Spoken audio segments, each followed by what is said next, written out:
জয় শ্রীহরি।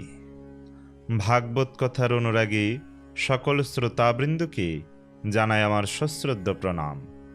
সুপ্রিয় শ্রোতাবৃন্দ, ভাগবতে বর্ণিত উপাখ্যানগুলির মধ্যে একটি শ্রেষ্ঠ উপাখ্যান হল অজামিলের উপাখ্যান।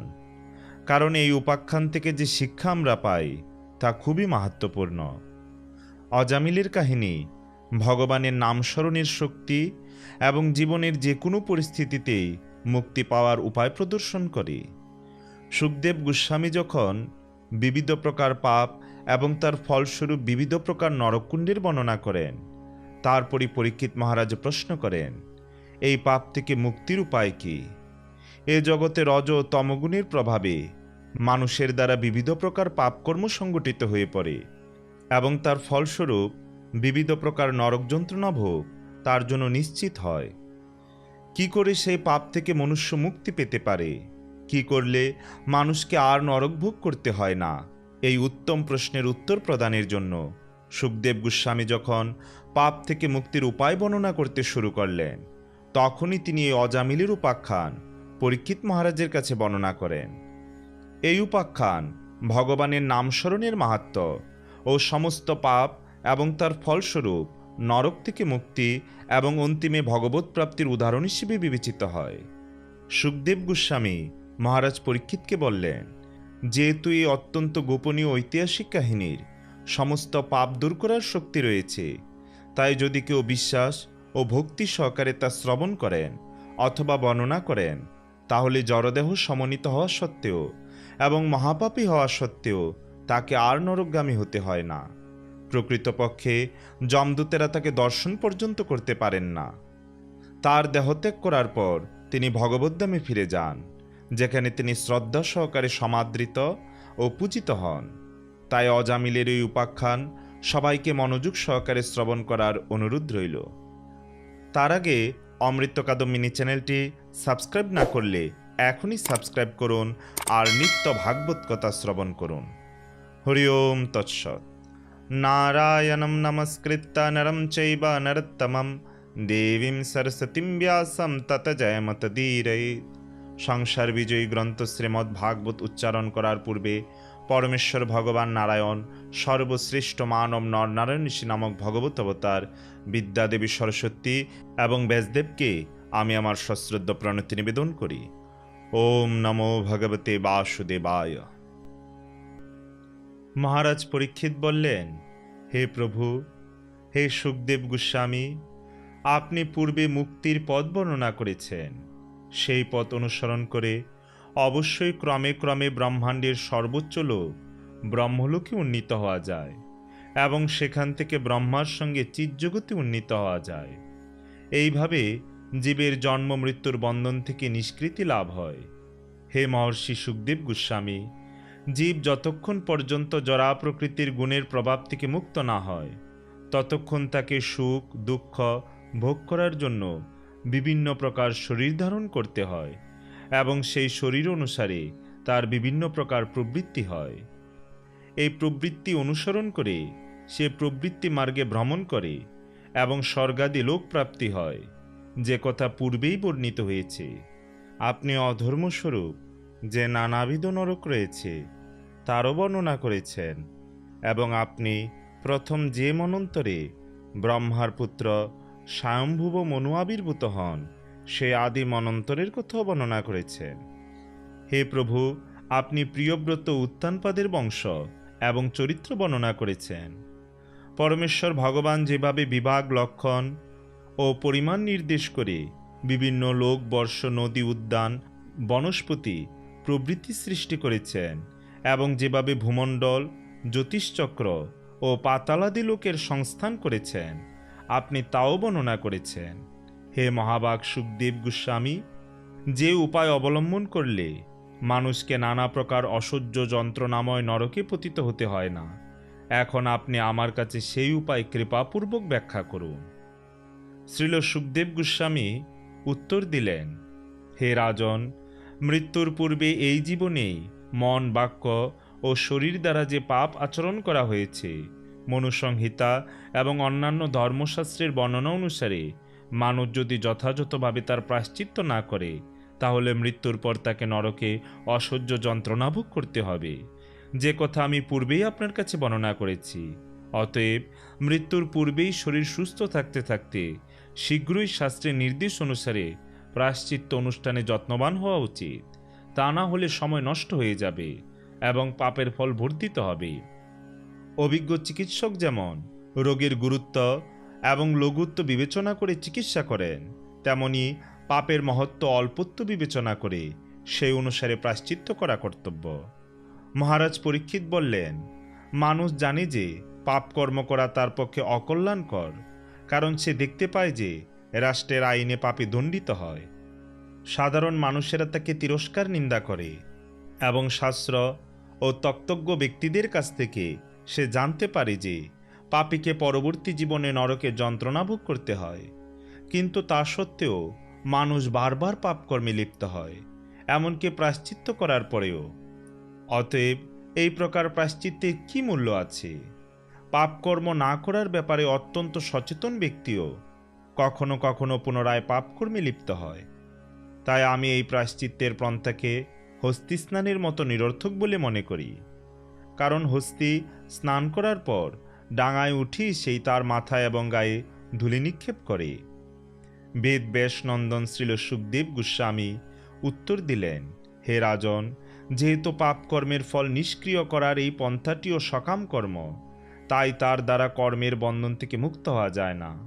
যারা প্রায়শ্চিত্তের বিধি অনুসরণ করে তারা মোটেই বুদ্ধিমান নয়, প্রকৃতপক্ষে তারা তমগুণের দ্বারা আচ্ছন্ন। যতক্ষণ পর্যন্ত মানুষ তমগুণের প্রভাব থেকে মুক্ত না হয়, ততক্ষণ একটি কর্মের দ্বারা অন্য কর্মের প্রতিকারের চেষ্টা সম্পূর্ণরূপে ব্যর্থ হয়, কেননা তার ফলে কর্মবাসনা সমূলে উৎপাটিত হয় না। আপাত দৃষ্টিতে সেই সমস্ত ব্যক্তিদের পুণ্যবান বলে মনে হলেও তারা পুনরায় পাপকর্মে লিপ্ত হবে, সেই সম্বন্ধে কোনো সন্দেহ নেই। তাই প্রকৃত প্রায়শ্চিত্ত হচ্ছে বেদান্তের পূর্ণজ্ঞান লাভ করা, যার দ্বারা পরম সত্য পরমেশ্বর ভগবানকে হৃদয়ঙ্গম করা যায়। হে রাজন, রোগী যেমন চিকিৎসকের দেওয়া পথ্য আহারের ফলে ধীরে ধীরে সুস্থ হয়ে ওঠে এবং তাকে যেমন ব্যাধি আর আক্রমণ করতে পারে না, তেমনি যিনি জ্ঞানের বিধিনিষেধগুলি পালন করে চলেন, তিনি ক্রমে ক্রমে জড়কুলুস থেকে মুক্তির পথে অগ্রসর হন।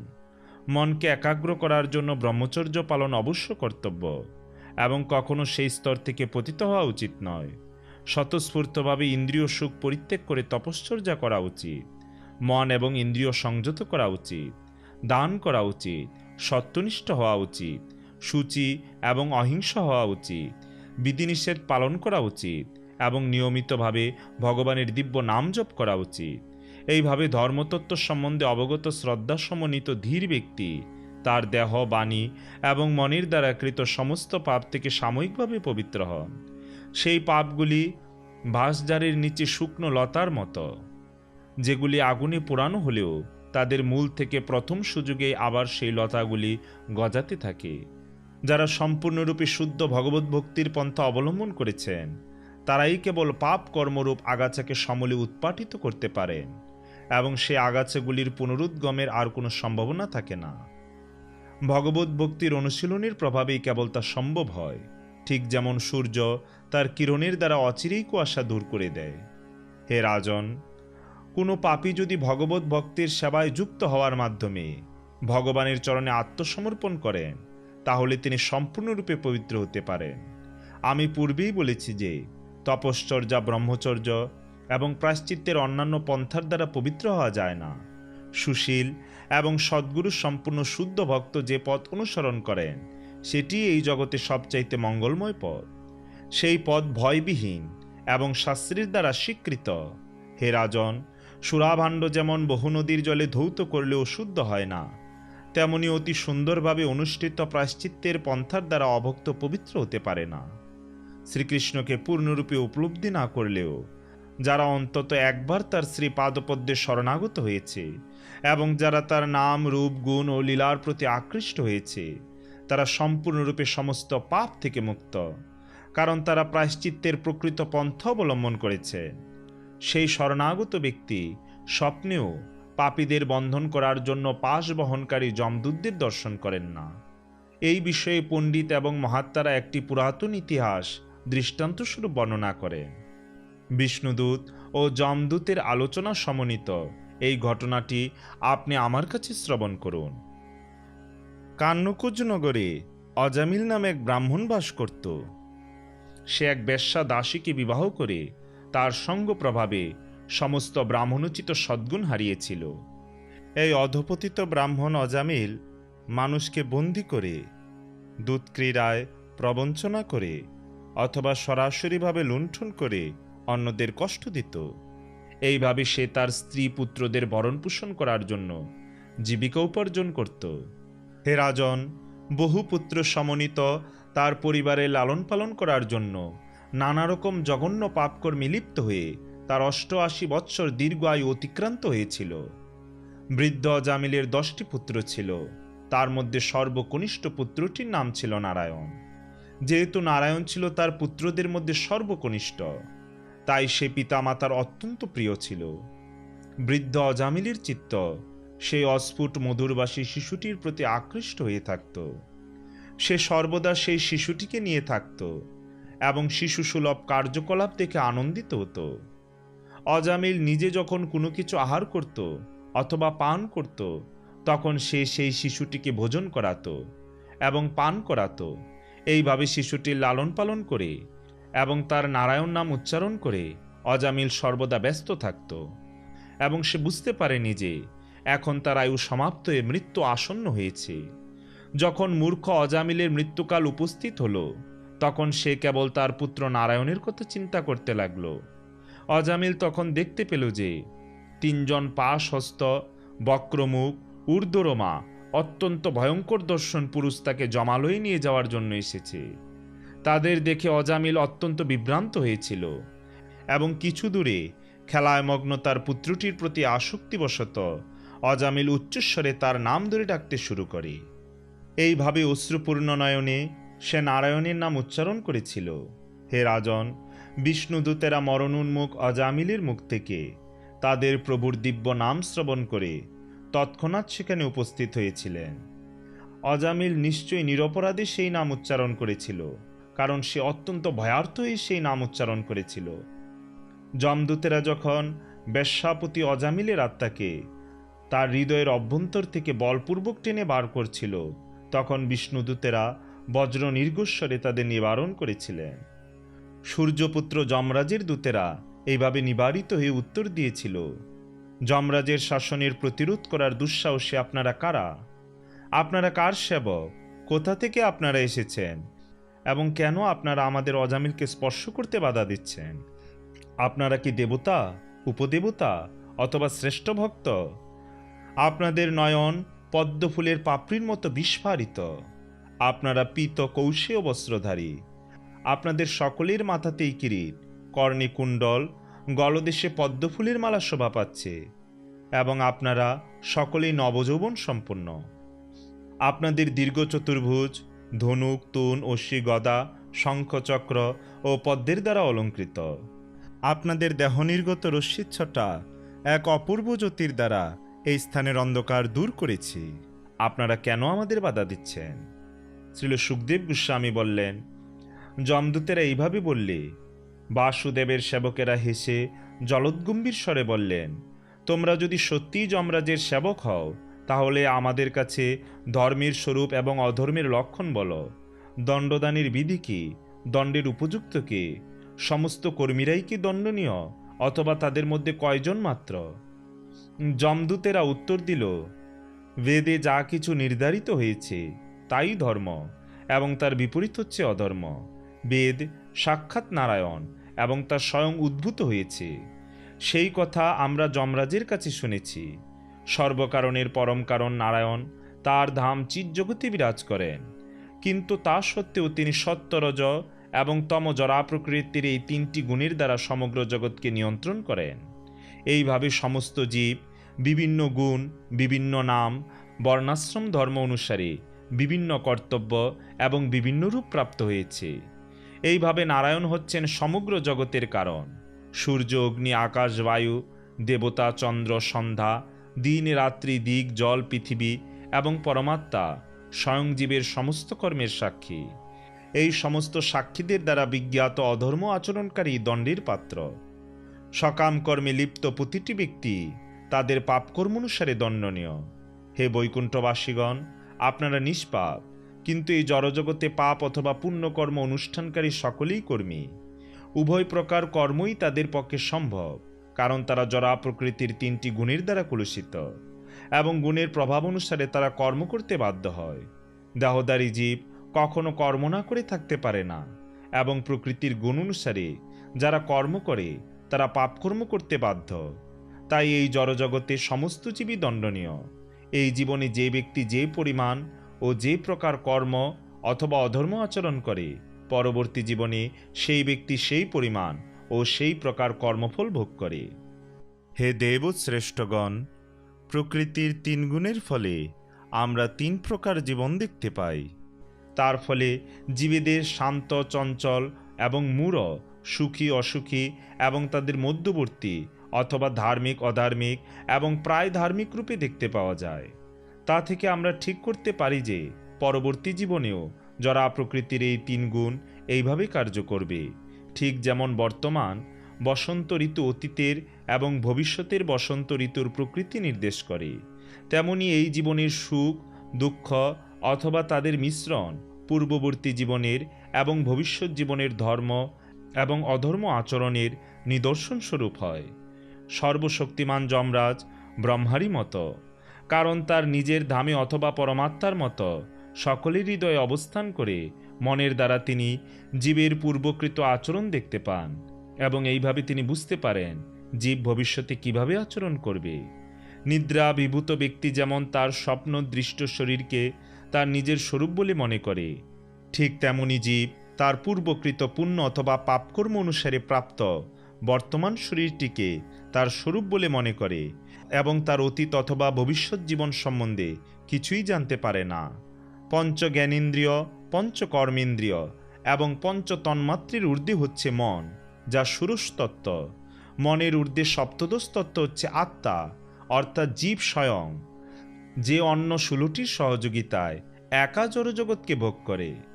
জীব সুখ দুঃখ এবং সুখ দুঃখের মিশ্রণ এই 3 প্রকার পরিস্থিতি উপভোগ করে। সূক্ষ্ম শরীর, পঞ্চ জ্ঞানেন্দ্রিয়, পঞ্চ কর্মেন্দ্রিয়, পঞ্চ তন্মাত্র এবং মন এই 16টি কলা সমন্বিত। এই সূক্ষ্ম দেহটি গুণত্রয়ের প্রভাব সমন্বিত, তা দুর্নিবার বাসনাময় এবং তাই তা জীবকে মনুষ্য, পশু, দেবতা ইত্যাদি বিভিন্ন দেহে দেহান্তরিত করায়। জীব যখন দেবতাদের দেহপ্রাপ্ত হয় তখন সে অবশ্যই অত্যন্ত আনন্দিত হয়। সে যখন মনুষ্য শরীর প্রাপ্ত হয় তখন সে সর্বদাই শোক করে, এবং যখন সে পশু শরীর প্রাপ্ত হয় তখন সে সর্বদা ভয়ভীত থাকে। কিন্তু প্রকৃতপক্ষে সে সর্ব অবস্থাতেই দুঃখী। তার এই দুঃখদায়ক অবস্থাকে বলা হয় সংস্থিতি বা জড়জগতে এক দেহ থেকে আরেক দেহে দেহান্তরিত হওয়া। মূর্খ জীব তার মন এবং ইন্দ্রিয়কে সংযত করতে না পেরে তার ইচ্ছা না থাকলেও গুণের প্রভাব অনুসারে কার্য করতে বাধ্য হয়। তার অবস্থা ঠিক একটি রেশম গুটি পোকার মতো, যে তার মুখনিসৃত লালা দিয়ে কোষ নির্মাণ করে তাতে আবদ্ধ হয় এবং তখন সে আর বেরিয়ে আসতে পারে না। জীবও তেমনি নিজের কর্মজালে আবদ্ধ হয়ে উদ্ধারের পথ খুঁজে পায় না। এইভাবে সে সর্বদা মোহাচ্ছন্ন থাকে এবং বারবার তার মৃত্যু হয়। কোনো জীবই কর্ম না করে ক্ষণকালও থাকতে পারে না। প্রকৃতির 3 গুণ অনুসারে সে তার স্বাভাবিক প্রবৃত্তি অনুযায়ী কোনো বিশেষভাবে কর্ম করতে বাধ্য হয়। জীবের পাপ এবং পুণ্য কর্মসমূহ ফলোন্মুখ হলে তাকে বলা হয় অদৃষ্ট।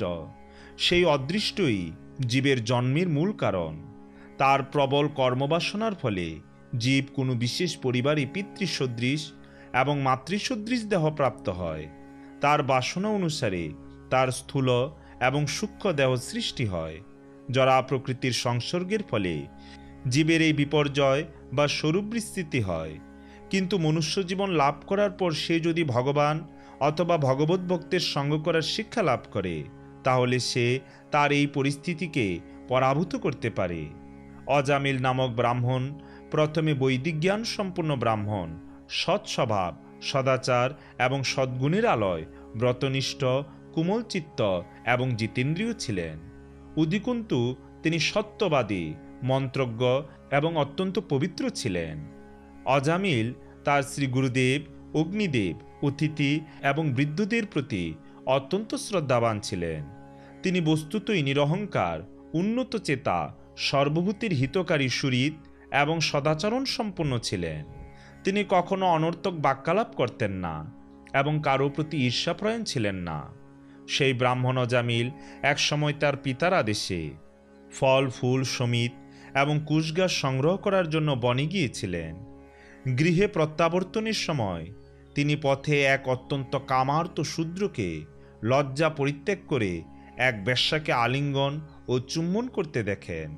সেই শূদ্রটি তার আনন্দ প্রকাশ করে হাসছিল এবং গান গাইছিল, যেন সেটি হচ্ছে তার যথাযথ আচরণ।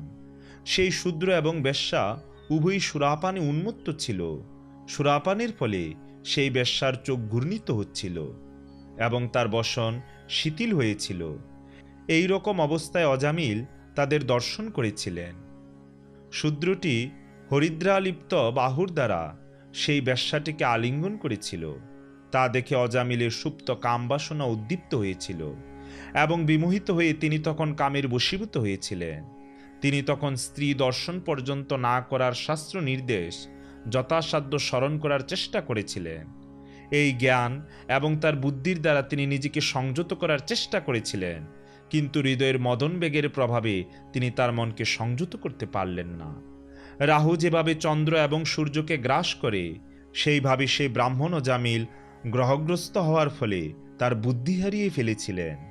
সর্বদা সেই বেশ্যার চিন্তায় মগ্ন থাকার ফলে অচিরেই তার অধপতন হয়েছিল এবং তিনি তাকে তার গৃহে দাসীরূপে রেখেছিলেন এবং ব্রাহ্মণোচিত সমস্ত আচার আচরণ পরিত্যাগ করেছিলেন। এইভাবে অজামিল সেই বেশ্যাকে নানা উপহার দিয়ে সন্তুষ্ট করার জন্য তার পিতার কাছ থেকে উত্তরাধিকার সূত্রে প্রাপ্ত সমস্ত অর্থ ব্যয় করতে থাকেন। সেই বেশ্যার সন্তুষ্টি বিধানের জন্য তিনি তার সমস্ত ব্রাহ্মণোচিত কার্যকলাপ পরিত্যাগ করেন। অজামিলের বুদ্ধি বেশ্যার কামপূর্ণ দৃষ্টির দ্বারা বিদ্ধ হওয়ার ফলে তিনি তার অতি সুন্দরী নবযৌবনা সৎ ব্রাহ্মণ কুলোদ্ভূতা পত্নীকে পরিত্যাগ করেছিলেন। ব্রাহ্মণ পরিবারে জন্ম হওয়া সত্ত্বেও বেশ্যার সঙ্গ প্রভাবে তিনি তার সমস্ত বুদ্ধি হারিয়ে এক দুর্বৃত্তে পরিণত হয়েছিলেন এবং সে বেশ্যার পুত্র কন্যা সমন্বিত পরিবার প্রতিপালন করতে ধন উপার্জন করার জন্য ন্যায্য এবং অন্যায্য উপায় অবলম্বন করতেন। এই ব্রাহ্মণ এইভাবে শাস্ত্রবিধি উল্লঙ্ঘন করে যথেচ্ছাচারে প্রবৃত্ত হয়ে এবং বেশ্যার তৈরি ভোজন আহার করে দীর্ঘকাল যাপন করেছিলেন। তার ফলে তার জীবন অত্যন্ত পাপময় হয়েছিল এবং তিনি অপবিত্র ও অন্যায় কর্মে আসক্ত হয়েছিলেন। এই অজামিল কোনো প্রায়শ্চিত্ত করেননি, অতএব আমরা তাকে তার পাপ কর্মের দণ্ডভোগের জন্য যমরাজের কাছে নিয়ে যাব। সেখানে তার পাপকর্ম অনুসারে দণ্ডভোগ করে তিনি শুদ্ধ হবেন। শ্রীল সুখদেব গোস্বামী বললেন, হে রাজন, নীতিশাস্ত্র কুশল বিষ্ণুদূতেরা যমদূতদের মুখে সেই কথা শুনে তার উত্তরে বললেন, আহা, কি কষ্ট! যেখানে ধর্মের পালন হওয়া উচিত সেই সভায় অধর্ম প্রবেশ করছে। যারা ধর্মের পালক তারা অনর্থক একজন নিষ্পাপ ব্যক্তিকে দণ্ড দিচ্ছেন। রাজা অথবা সরকারি কর্মচারীদের পুত্রবৎ স্নেহে প্রজাদের পালন করা উচিত এবং রক্ষা করা উচিত। তাদের কর্তব্য শাস্ত্রের নির্দেশ অনুসারে প্রজাদের সদুপদেশ দেওয়া এবং সকলের প্রতি সমদর্শী হওয়া। যমরাজ তা করেন, কারণ তিনি হচ্ছেন সর্বোচ্চ ধর্মাধীশ এবং যারা তার পদাঙ্ক অনুসরণ করেন তারাও তাই করেন। কিন্তু তারা যদি ভ্রষ্ট হয়ে যান এবং একজন নিরীহ নির্দোষ ব্যক্তিকে দণ্ডিত করে পক্ষপাত প্রদর্শন করেন, তাহলে প্রতিপালন এবং সুরক্ষার জন্য প্রজারা কোথায় যাবে? জনসাধারণ সমাজের নেতাদের আদর্শ অনুসরণ করে এবং তাদের আচরণের অনুকরণ করে। নেতারা যা স্বীকার করে প্রজারা তাকে প্রমাণ বলে গ্রহণ করে। সাধারণ মানুষের ধর্ম এবং অধর্মের পার্থক্য নিরূপণ করার জ্ঞান নেই। সাধারণ মানুষের অবস্থা ঠিক একটি অভূত পশুর মতো, যে তার পালনকর্তা প্রভুর উপর সম্পূর্ণরূপে বিশ্বাস করে তার কোলে নিশ্চিন্তভাবে নিদ্রা যায়। নেতা যদি সত্যি সত্যি সদয় হৃদয় হন এবং জীবের বিশ্বাসযোগ্য হন, তাহলে কিভাবে তিনি পূর্ণ বিশ্বাস এবং মৈত্রী সহকারে যে তার সর্বোত্তভাবে শরণাগত হয়েছে তাকে দণ্ড দিতে পারেন অথবা হত্যা করতে পারেন। অজামিল তার সমস্ত পাপ থেকে মুক্ত হয়ে গেছেন।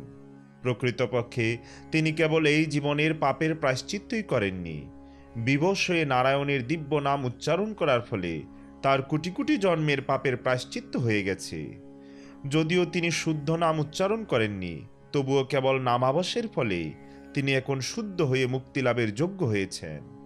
পূর্বেও এই অজামিল ভোজনাদির সময়ে বৎস নারায়ণ এখানে এসো এইভাবে তার পুত্রকে ডেকেছিলেন, কিন্তু তা সত্ত্বেও নারায়ণ এই 4টি বর্ণ উচ্চারণ করার ফলে তিনি তার কোটি কোটি বৎসরের জন্মার্জিত পাপের প্রায়শ্চিত্ত করেছেন।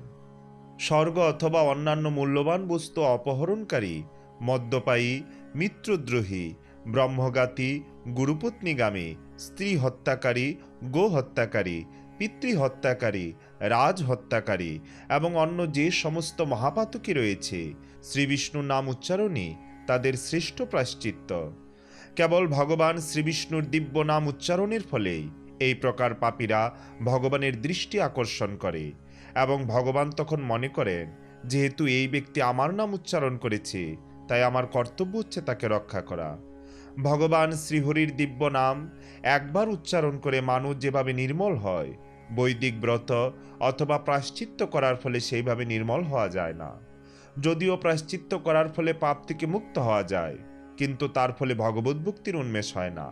কিন্তু ভগবানের নাম উচ্চারণের ফলে ভগবানের যশ, গুণ, বৈশিষ্ট্য, লীলা পরিকর আদির স্মরণ হয়।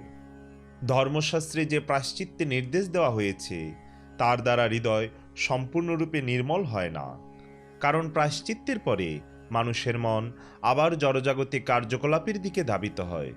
অতএব যারা সকাম কর্মের বন্ধন থেকে মুক্ত হওয়ার অভিলাষী, তাদের পক্ষে ভগবানের নাম যশ অথবা লীলার মহিমা কীর্তনই সর্বশ্রেষ্ঠ প্রায়শ্চিত্ত বলে নির্দেশ দেওয়া হয়েছে, কারণ এই কীর্তন হৃদয়ের সমস্ত কুলুষ সর্বোত্তভাবে বিধৌত করে। মৃত্যুর সময় এই অজামিল অসহায় হয়ে অতি উচ্চস্বরে ভগবানের নারায়ণ নাম উচ্চারণ করেছেন। কেবল এই নাম উচ্চারণই সমস্ত পাপময় জীবনের কর্মফল থেকে ইতিমধ্যেই তাকে মুক্ত করেছে। অতএব হে যমদূতগণ, তাকে নরকে দণ্ডভোগ করার জন্য তোমাদের প্রভুর কাছে নিয়ে যাওয়ার চেষ্টা করো না। অন্য বস্তুকে লক্ষ্য করে হোক, পরিহাস ছলে হোক, সঙ্গীত বিনোদনের জন্য হোক অথবা অশ্রদ্ধার সঙ্গেই হোক, ভগবানের দিব্য নাম কীর্তন করার ফলে তৎক্ষণাৎ অশেষ পাপ থেকে মুক্ত হওয়া যায়। শাস্ত্রতত্ত্ববিদ মহাজনেরা সেই কথা স্বীকার করেছেন। উচ্চ গৃহ থেকে পতিত হয়ে পথে যেতে যেতে পা পিছলে পড়ে হাড় ভেঙে যাওয়ার ফলে, সর্প দংশনের ফলে, প্রবল জ্বরে পীড়িত হয়ে অথবা অস্ত্রের দ্বারা আহত হয়ে মরণোন্মুখ ব্যক্তি যদি অবশ্যই ও দিব্য হরিনাম উচ্চারণ করে, তাহলে সে পাপী হলেও তাকে নরক যন্ত্রণা ভোগ করতে হয় না। মহর্ষিরা বিশেষ বিচার করে গুরু পাপের গুরু এবং লঘু পাপের লঘু প্রায়শ্চিত্ত বিধান করেছেন, কিন্তু হরিনাম কীর্তনের ফলে লঘু গুরু নির্বিশেষে সমস্ত পাপ থেকে মুক্তি লাভ হয়। যদিও তপস্যা, দান, ব্রত প্রভৃতি প্রায়শ্চিত্তের দ্বারা পাপীর পাপসমূহ বিনষ্ট হয়, তবু সেই সমস্ত পাপকর্ম হৃদয়ের কর্মবাসনা সমূলে উৎপাটিত করতে পারে না। কিন্তু কেউ যদি ভগবানের শ্রী পাদপদ্মের সেবা করেন, তাহলে তৎক্ষণাৎ কর্মবাসনারূপ সমস্ত কুলুষ থেকে তিনি সম্পূর্ণরূপে মুক্ত হন। অগ্নি যেমন তৃণরাশি বশীভূত করে, তেমনি জ্ঞাতসারে অথবা অজ্ঞাতসারে উত্তম শ্লোক ভগবানের নাম কীর্তন করলে সমস্ত পাপ ভস্মীভূত হয়ে যায়। কেউ যদি কোনো ওষুধের শক্তি সম্বন্ধে অবগত না হয়ে সে ঔষধ সেবন করে অথবা তাকে জোর করে সেবন করানো হয়, তাহলে সে ওষুধের প্রভাব না জানলেও তা ক্রিয়া করে, কারণ সেই ওষুধের শক্তি রোগীর জ্ঞানের উপর নির্ভর করে না। তেমনি ভগবানের দিব্য নাম কীর্তনের প্রভাব না জানলেও কেউ যদি জ্ঞাতসারে অথবা অজ্ঞাতসারে তা উচ্চারণ করে, তার ফল সে প্রাপ্ত হবে।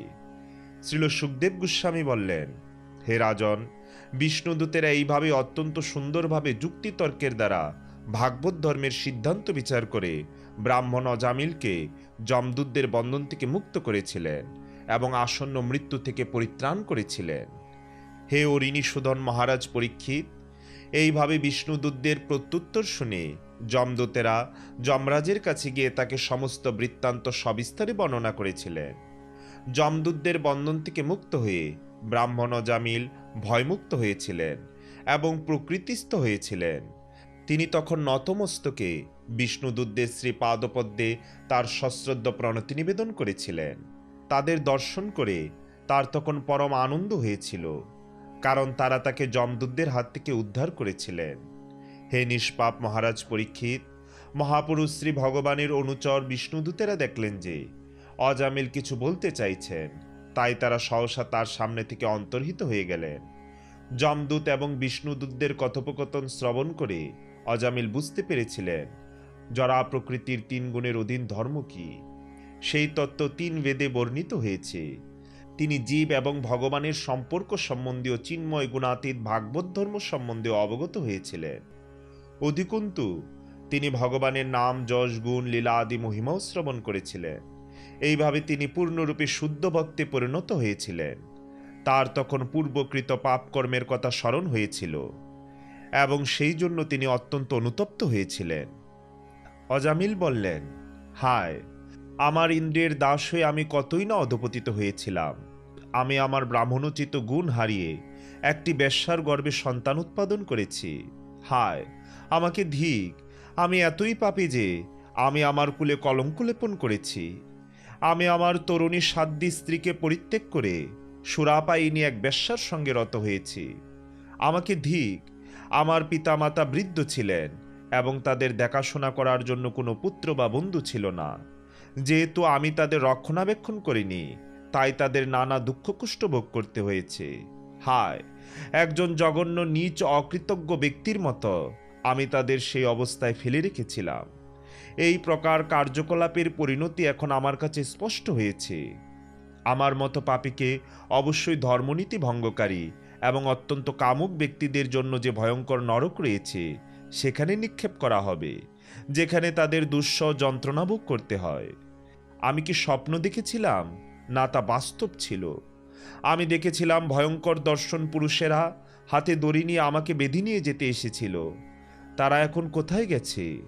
আর সে অত্যন্ত সুন্দর দর্শন 4 জন সিদ্ধ পুরুষ যারা আমাকে বন্ধনমুক্ত করেছিলেন এবং পৃথিবীর অধদেশে নরকে নিয়মান পাশবদ্ধ আমাকে উদ্ধার করেছিলেন, তারা কোথায় গেলেন? পাপের সমুদ্রে নিমজ্জিত আমি অবশ্যই অত্যন্ত ঘৃণ্য এবং দুর্ভাগা, কিন্তু তা সত্ত্বেও আমার পূর্বকৃত সুকৃতির ফলে আমি সেই 4 জন অতি উত্তম পুরুষের দর্শন লাভ করেছি, যারা আমাকে উদ্ধার করতে এসেছিলেন। তাদের আগমনের ফলে আমার চিত্ত অত্যন্ত প্রসন্ন হয়েছে। আমার পূর্ব সুকৃতি না থাকলে অত্যন্ত অসুচি বেশ্যাপতি আমি কিভাবে মৃত্যুর সময় বৈকুণ্ঠপতি ভগবানের দিব্যনাম উচ্চারণ করার সৌভাগ্য অর্জন করলাম, তা নিশ্চয়ই সম্ভব হতো না। কোথায় আমি নির্লজ্জ বঞ্চক ব্রাহ্মণত্ব নাশক মূর্তিমান পাপ, আর কোথায় এই মঙ্গলস্বরূপ শ্রী ভগবানের নারায়ণ নাম? সেই মহাপাপী আমি যখন এই সৌভাগ্য অর্জন করেছি, তখন আমি আমার মন প্রাণ ও ইন্দ্রিয় সংযত করে সর্বদা ভগবত ভক্তি পরায়ণ হব, যাতে আমাকে পুনরায় এই গভীর অন্ধকারচ্ছন্ন সংসার জীবনে পতিত হতে না হয়। দেহাত্ম বুদ্ধি থেকে ইন্দ্রিয় সুখ ভোগের বাসনার উদয় হয় এবং তার ফলে জীব নানা প্রকার পাপ এবং পুণ্যকর্মের বন্ধনে আবদ্ধ হয়ে পড়ে। এটি জড়বন্ধনের কারণ। এখন আমি নিজেকে এই জড়বন্ধন থেকে মুক্ত করব। ভগবানের মায়েই রমণী রূপে আমাকে বশীভূত করেছে। অত্যন্ত অধপতিত আমি সেই মায়ার দ্বারা মহাচ্ছন্ন হয়ে রমণীর বশীভূত পশুর মতো নৃত্য করেছি। এখন আমি আমার সমস্ত ভোগবাসনা পরিত্যাগ করে এই মোহ থেকে মুক্ত হব। আমি সমস্ত জীবের প্রতি সুহৃদ হিতকারী ও করুণ হব এবং সর্বদা ভগবত ভাবনায় মগ্ন থাকব। ভক্ত সঙ্গে ভগবানের পবিত্র নাম কীর্তন করার ফলে আমার হৃদয় এখন পবিত্র হয়েছে। তাই আমি আর ইন্দ্রিয় সুখ ভোগের মিথ্যা প্রলোভনে যুক্ত হব না। এখন আমি পরম সত্যে স্থির হয়েছি, তাই আমি আর আমার দেহকে আমার স্বরূপ বলে মনে করব না।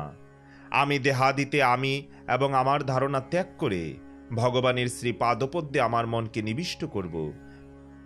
ক্ষণমাত্র ভক্ত সঙ্গ অর্থাৎ বিষ্ণুদূতদের সঙ্গ প্রভাবে অজামিল দৃঢ় সংকল্প সহকারে দেহাত্ম বুদ্ধি থেকে মুক্ত হয়েছিলেন এইভাবে সমস্ত জড় আসক্তি থেকে মুক্ত হয়ে তিনি হরিদ্বারে গমন করেছিলেন। হরিদ্বারে অজামিল একটি বিষ্ণু মন্দিরে আশ্রয় গ্রহণ করে ভক্তিযোগ সাধনে প্রবৃত্ত হয়েছিলেন।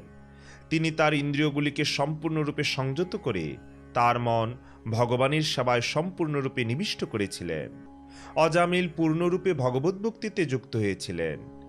এইভাবে তিনি তার মনকে ইন্দ্রিয় সুখভোগের বিষয় থেকে বিযুক্ত করেছিলেন এবং ভগবানের সচ্চিদানন্দ রূপের ধ্যানে পূর্ণরূপে মগ্ন হয়েছিলেন।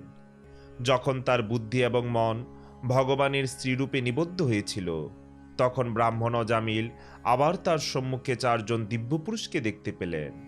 তাদের তিনি পূর্বদৃষ্ট 4 জন পুরুষ বলে চিনতে পেরে মস্তক অবনত করে প্রণাম করলেন।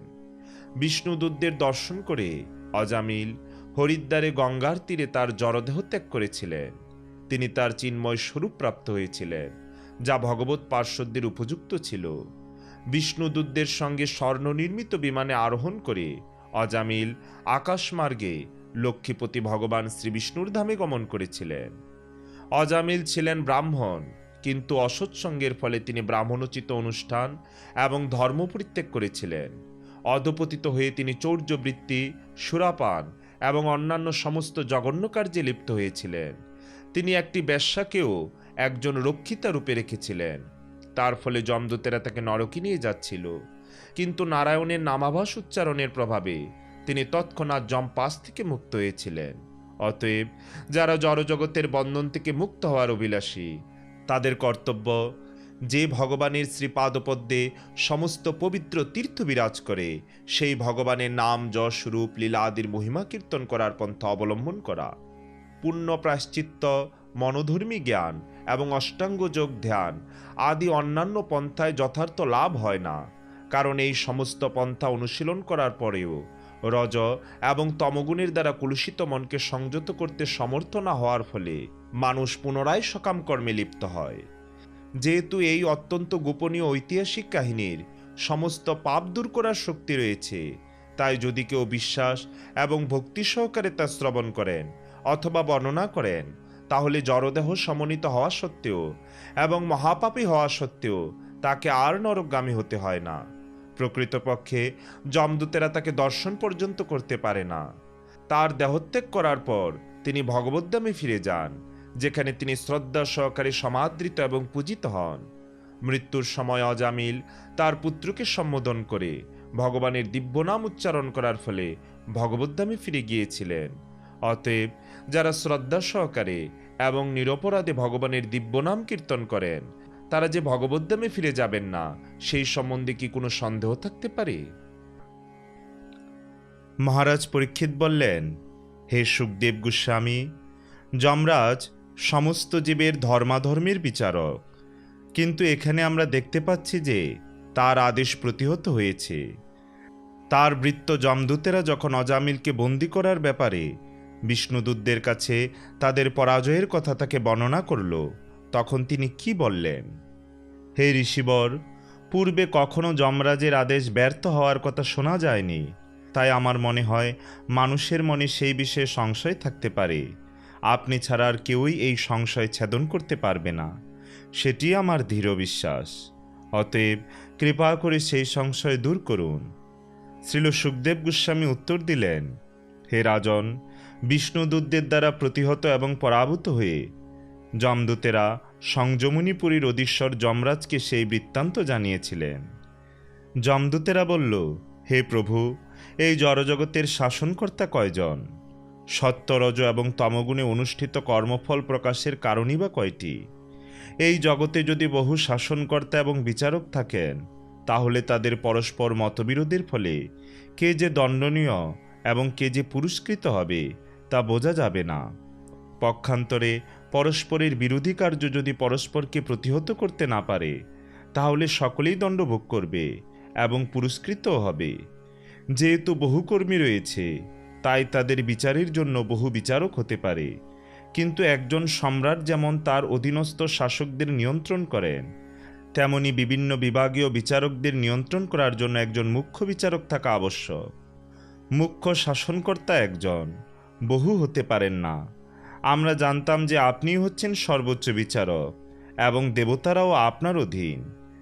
আমরা মনে করতাম আপনি সমস্ত জীবের অধীশ্বর এবং সমস্ত মানুষের পাপ পুণ্যের একমাত্র বিচারকর্তা, কিন্তু এখন আমরা দেখছি যে আপনার বিহিত দণ্ড আর কার্যকারী হচ্ছে না।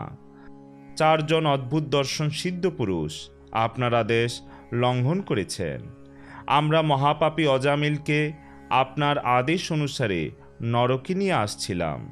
তখন সেই অত্যন্ত সুন্দর দর্শন সিদ্ধ পুরুষেরা বলপূর্বক তার পাশবন্ধন ছেদন করে তাকে মুক্ত করেছিলেন। পাপী অজামিল নারায়ণ নাম উচ্চারণ করা মাত্রই সেই 4 জন অতি সুন্দর দর্শন পুরুষ তৎক্ষণাৎ সেখানে আবির্ভূত হয়ে তাকে আশ্বাস দিয়েছিলেন, ভয় করো না, ভয় করো না। আপনার কাছ থেকে আমরা তাদের সম্বন্ধে জানতে চাই।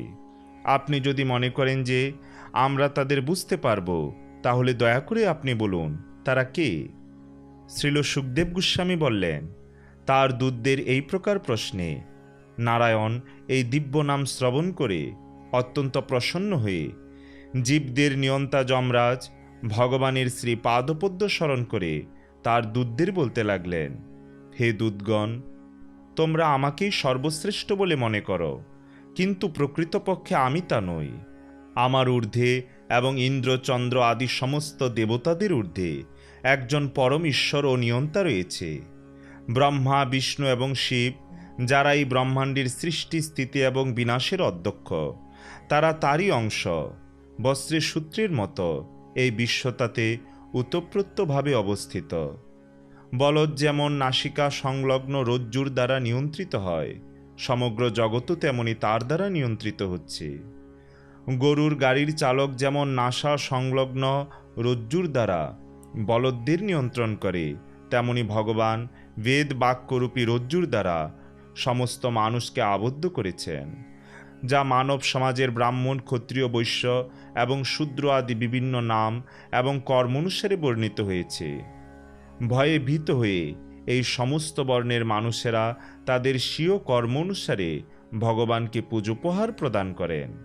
আমি যম, দেবরাজ ইন্দ্র, বরুণ, চন্দ্র, অগ্নি, মহাদেব, পবন, ব্রহ্মা, সূর্য, বিশ্বাবসু, অষ্টবসু, সাধ্যগণ, মরুদ্গণ, রুদ্রগণ, সিদ্ধগণ, মরীচি প্রভৃতি অন্যান্য বিশ্বস্রষ্টা, বৃহস্পতি প্রমুখ দেবশ্রেষ্ঠগণ এবং রজ ও তমগুণ যাদের স্পর্শ করতে পারে না, সেই ভৃগু প্রমুখ সত্যগুণ প্রদান মুনিগণও ভগবানের কার্যকলাপ বুঝতে পারেন না। অতএব মায়ামোহিত অন্যান্য জীবেরা কিভাবে ভগবানকে জানতে পারবে? দেহের বিভিন্ন অঙ্গ যেমন চক্ষুকে দর্শন করতে পারে না, তেমনি জীবও সকলের হৃদয়ের পরমাত্মা রূপে বিরাজমান ভগবানকে ইন্দ্রিয়, মন, প্রাণ, হৃদয় অথবা বাক্যের দ্বারা জানতে পারে না। ভগবান স্বয়ং সম্পূর্ণ এবং স্বাধীন। তিনি সকলের অধীশ্বর। তিনি মায়াধীশ। তার রূপ, গুণ এবং স্বভাব রয়েছে। তেমনি তার দূত বৈষ্ণবদের রূপ, গুণ এবং স্বভাবও তারই মতো সুন্দর। তারা সর্বদা এই জগতে সম্পূর্ণ স্বাধীনভাবে বিচরণ করেন। শ্রী বিষ্ণুর সেই ভৃত্যরা দেবতাদেরও পূজ্য। তাদের রূপ ঠিক শ্রী বিষ্ণুর মতো এবং তা অত্যন্ত দুর্লভ দর্শন। বিষ্ণুদূতেরা শত্রুর কবল থেকে, আমার থেকে এবং দৈব দুর্বিপাক থেকেও ভগবত ভক্তদের সর্বোত্তভাবে রক্ষা করেন। প্রকৃত ধর্ম স্বয়ং ভগবানের দ্বারা প্রণীত। সম্পূর্ণরূপে সত্যগুণে অবস্থিত হওয়া সত্ত্বেও যারা ব্রহ্মাণ্ডের সর্বোচ্চ লোকে বিরাজ করেন, সেই মহান ঋষিগণও তা নিশ্চিতভাবে জানেন না। দেবতা অথবা প্রধান সিদ্ধগণও তা জানেন না। তাহলে অসুর, মানুষ, বিদ্যাধর এবং চারণদের আর কি কথা? ব্রহ্মা, নারদ, শিব, চতুষণ, কপিল, স্বয়ম্ভুব মনু, প্রহ্লাদ মহারাজ, জনক মহারাজ, পিতামহ ভীষ্ম, বলি মহারাজ, সুখদেব গোস্বামী এবং আমরা এই 12 জন প্রকৃত ধর্মের তত্ত্ব জানি। হে বৃত্তগণ, এই দিব্য ধর্ম, যা ভাগবত ধর্ম বা ভগবত প্রেম ধর্ম নামে পরিচিত, তা জরা প্রকৃতির গুণের দ্বারা কলুষিত নয়। তা অত্যন্ত গোপনীয় এবং সাধারণ মানুষের পক্ষে দুর্বোধ্য। কিন্তু কেউ যদি ভাগ্যক্রমে তার হৃদয়ঙ্গম করার সুযোগ পান, তাহলে তিনি তৎক্ষণাৎ মুক্ত হয়ে ভগবদ্ধামে ফিরে যান। ভগবানের দিব্য নাম কীর্তন থেকে শুরু হয় যে ভক্তিযোগ, তাই মানব সমাজে জীবের পরম ধর্ম। হে পুত্র সদৃশ বৃত্তগণ, ভগবানের পবিত্র নামের মাহাত্ম্য দর্শন কর। মহাপাপী অজামিল তার পুত্রকে সম্বোধন করে অজ্ঞাতসারে এই নাম গ্রহণ করার ফলে নারায়ণ স্মৃতি হেতু তৎক্ষণাৎ মৃত্যুপাশ থেকে মুক্ত হয়েছিলেন। অতএব বুঝতে হবে যে ভগবানের নাম, গুণ এবং কর্মের কীর্তনের ফলে সমস্ত পাপ থেকে অনায়াসে মুক্ত হওয়া যায়। পাপ মোচনের জন্য এটি একমাত্র উপদিষ্ট পন্থা। কেউ যদি নিরপরাধে ভগবানের নাম উচ্চারণ করেন, তাহলে সেই উচ্চারণ অশুদ্ধ হলেও তিনি ভববন্ধন থেকে মুক্ত হবেন। দৃষ্টান্ত স্বরূপ বলা যায় যে অজামিল ছিলেন অত্যন্ত পাপী, কিন্তু মৃত্যুর সময় তার পুত্রকে সম্বোধন করে সেই নাম উচ্চারণের ফলে তিনি পূর্ণরূপে মুক্ত হয়েছিলেন। ভগবানের মায়ায় বিমোহিত হয়ে যাজ্ঞবল্ক্য, জৈমিনী প্রমুখ ধর্মশাস্ত্র প্রণেতাগণ দ্বাদশ মহাজন বর্ণিত ভাগবত ধর্মের রহস্য অবগত হতে পারেননি। তারা ভগবত ভক্তির অনুষ্ঠান বা ভগবানের নাম কীর্তনের দিব্য মহিমা হৃদয়ঙ্গম করতে পারেননি, যেহেতু তাদের মন বেদে উল্লেখিত, বিশেষ করে যজুর্বেদ, সামবেদ এবং ঋগ্বেদে বর্ণিত কর্মের অনুষ্ঠানের প্রতি আকৃষ্ট। তাই তাদের বুদ্ধি জড়ীভূত হয়ে গেছে। এইভাবে তারা জড়সুখ ভোগের জন্য স্বর্গলোকে উন্নীত হওয়া আদি অনিত্য ফল লাভের জন্য কর্ম অনুষ্ঠানের উপকরণ সংগ্রহে ব্যস্ত। তারা সংকীর্তন আন্দোলনের প্রতি আকৃষ্ট হওয়ার পরিবর্তে ধর্ম, অর্থ, কাম এবং মোক্ষের প্রতি আগ্রহশীল। অতএব এই সমস্ত বিষয়ের বিবেচনা করে বুদ্ধিমান মানুষেরা সর্বান্তকরণে সমস্ত মঙ্গলময় গুণের আকর সর্বান্তর্যামী ভগবানের পবিত্র নাম কীর্তন রূপ ভগবত ভক্তির পন্থা অবলম্বনের দ্বারা তাদের সমস্ত সমস্যার সমাধানের বিবেচনা করেন। তারা আমার দণ্ডার্হ নন। সাধারণত তারা কোনো পাপকর্ম করেন না, কিন্তু যদি ভ্রমবশত, প্রমাদবশত অথবা মোহবশত তারা কখনো কোনো পাপ করেনও, তবু তারা নিরন্তর ভগবানের পবিত্র নাম কীর্তন করার ফলে সেই পাপ থেকে রক্ষা পান। হে দূতগণ, তোমরা কখনো সেই প্রকার ভক্তদের কাছে যেও না, কারণ তারা সর্বত্রভাবে ভগবানের শ্রী পাদপদ্মে শরণাগত। তারা সকলের প্রতি সমদর্শী এবং তাদের গুণগাথা দেবতা এবং সিদ্ধরা গান করেন।